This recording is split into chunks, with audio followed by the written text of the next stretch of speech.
Riches are for spending, and spending for honor and good actions. Therefore, extraordinary expense must be limited by the worth of the occasion, for voluntary undoing may as well be for man's country as for the kingdom of heaven, but ordinary expense ought to be limited by a man's estate and governed with such regard as it be within his compass, and not subject to deceit and abuse of servants, in order to the best show that the bills may be less than the estimation abroad.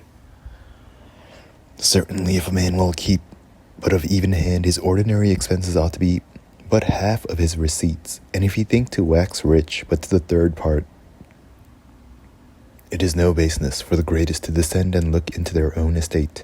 Some forbear it, not upon negligence alone, but doubting to bring themselves into melancholy, in respect that they should find it broken. But wounds cannot be cured without searching. He that cannot look into his own estate at all, had need both choose well them that he employeth, and change them often, for new are more timorous and less subtle. He that can look into his estate but seldom, it behoveth him to turn all to certainties. A man had need, if he be plentiful in some kind of expense, to be as saving again in some other.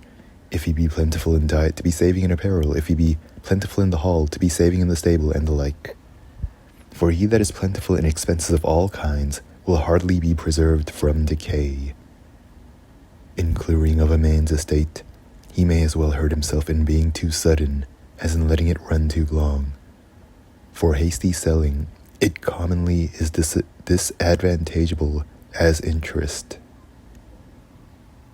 Besides, he that clears at once will relapse, for finding himself out of straits he will revert to his custom. But he that cleareth by degrees induceth the habit of frugality, and gaineth as well upon his mind as upon his estate. Certainly he who hath estate to repair may not despise small things, and commonly it is less dishonorable to abridge petty charges than to stoop to petty gettings. A man ought warily to begin charges, which once begun will continue, but in matters that return not, he may be more magnificent.